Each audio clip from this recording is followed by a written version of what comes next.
What's up, comic comrades? Do you ever wake up at night dreaming about Thanos? Yeah, I do too. I was thinking the other day how Thanos actually saved Earth with his desire for balance and mass genocide. World peace. Stay tuned till the end of the video and don't forget to click that like button, subscribe, and unite with that notification bell. It's been quite some time since Avengers Endgame was first released, but the Marvel Cinematic Universe is still buzzing about the Mad Titan Thanos. He made appearances in post-credit scenes and was mentioned by other characters for roughly 6 years before he finally made his big-time debut in Avengers Infinity War. And with such a huge build-up, it's no surprise that the character has lived up to the hype. No matter where viewers stand on their opinion of Thanos, it's hard to deny that he's easily one of the greatest MCU antagonists the franchise has ever seen. His ultimate goal in his search for power was rooted in the betterment of the universe, though Thanos' execution of this goal was certainly questionable. Regardless, it's hard to chalk him up to either completely good or completely evil.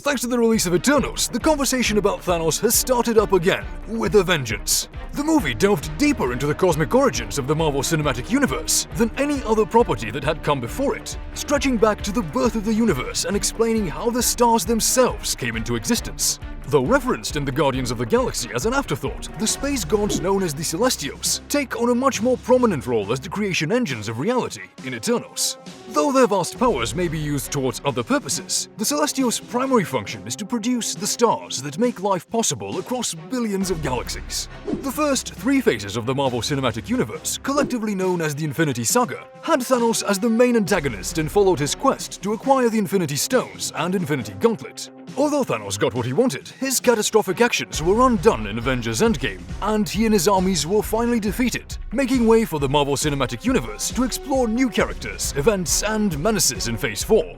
The main concept in the MCU Phase 4 is the multiverse, but Marvel is also taking time to introduce new characters whose stories are separate from the multiverse, at least for now. The Celestials' plan requires a populous world that is capable of spawning an embryonic Celestial, destroying its nest planet in the process, but providing for more suns to be born. Thanos destroyed half of all life at random throughout each of those billions of galaxies, theoretically laying waste to the interstellar engineering process managed by the Celestials and governed by the Prime Celestial Arishem.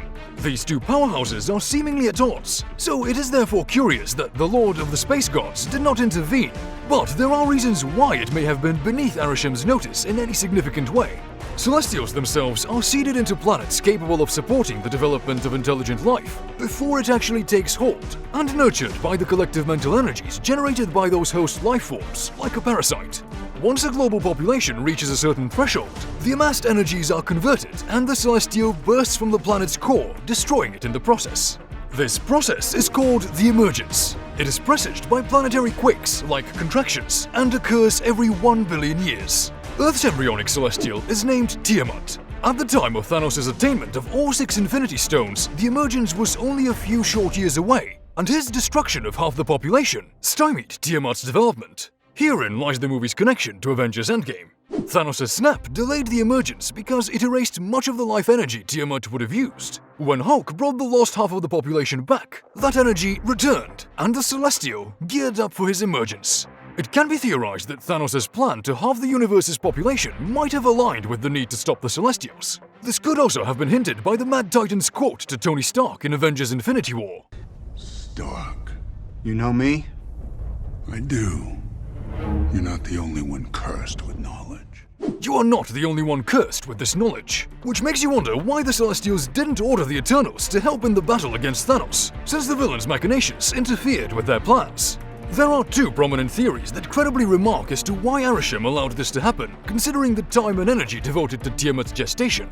The first one essentially explains the exponential growth rate of the human population, and highlights that if Thanos reduced Earth to half of its human inhabitants, it would only take about 50 years to replace them through the natural mating cycle of the species. He did nothing to affect the actual growth rate by altering human fertility in any way, so instead of halting the conflict for resources across the universe, all he did was delay it by half a century or so.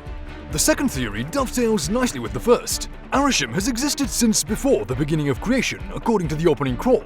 He predates time itself as humanity has come to understand it, so waiting for 50 years for the planet to replenish the energy needed is less than a fraction of a blink to Arishem.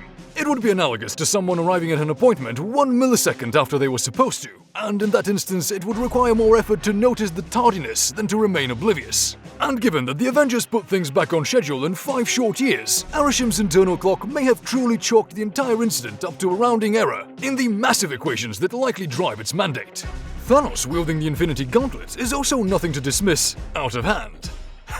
The stones may be younger than the Celestials, but at this point it is unknown whether or not any being had ever collected them all in the past. If Thanos was the first, his power may have been an unknown variable and enough to hurt or even kill a Celestial, since nowhere is proof that a Celestial can indeed die. As impressive as they are, the gems and the gauntlet are significantly diminished from their comic counterparts, but their outer limits have not been tested in the Marvel Cinematic Universe. Killing half of all life is just one of the applications for a device that can harness the power of all 6 stones and use them in tandem. Arisham may have calculated a simple cost-benefit analysis and determined that opposing Thanos, given all of the aforementioned conditions, simply wasn't worth taking the risk to himself. There is also the matter of the battleground. If Arisham chose to interfere when Earth itself was in danger, since the other worlds or ships where Thanos collected the stones were of no consequence to him, then any conflict that would bring to bear the godly powers at their disposal could have harmed the Earth irreparably and possibly aborted Tiamat's emergence. Thanos hurled a moon at Iron Man before he even acquired the Time and Mind Stones. The damage done to Earth if its moon had been ripped from orbit would have been catastrophic and could have truly harmed the celestial fetus in ways that Arisham considered entirely self-defeating. In that light, Arisham had more fear from nuclear wars implemented by humanity's own self-destructive impulses than from Thanos' dubious ecological ambitions. A world ravaged by radiation bombardment at the level that global superpowers could employ would carry with it the possibility that the planet would become a barren wasteland where intelligent life could never again gain a foothold. Arisham created the Deviants to protect humanity from its native apex predators, but the greatest danger to human beings was neither self-evolving rogue experimental monsters or a deranged eco-terrorist imbued with incalculable cosmic power. It was, as always, other human beings. With Thanos now gone thanks to Iron Man's snap in Avengers Endgame, the MCU is moving forward with new threats and more. Given his connection to the Eternals, more so now that his brother Eros has been introduced, and the impact of the snap in this universe, Marvel should address the question of whether Thanos knew about the emergence or not when he planned the snap, and how much he knew about it. So, do you think Thanos' plan was actually good, or was it just a huge cosmic coincidence? Did Arisham judge correctly, or is more judgment coming? Was Mephisto the mastermind behind all of it? Share your thoughts with us in the comment section below, and don't forget to hit that like button, subscribe, and click that notification bell. Peace out!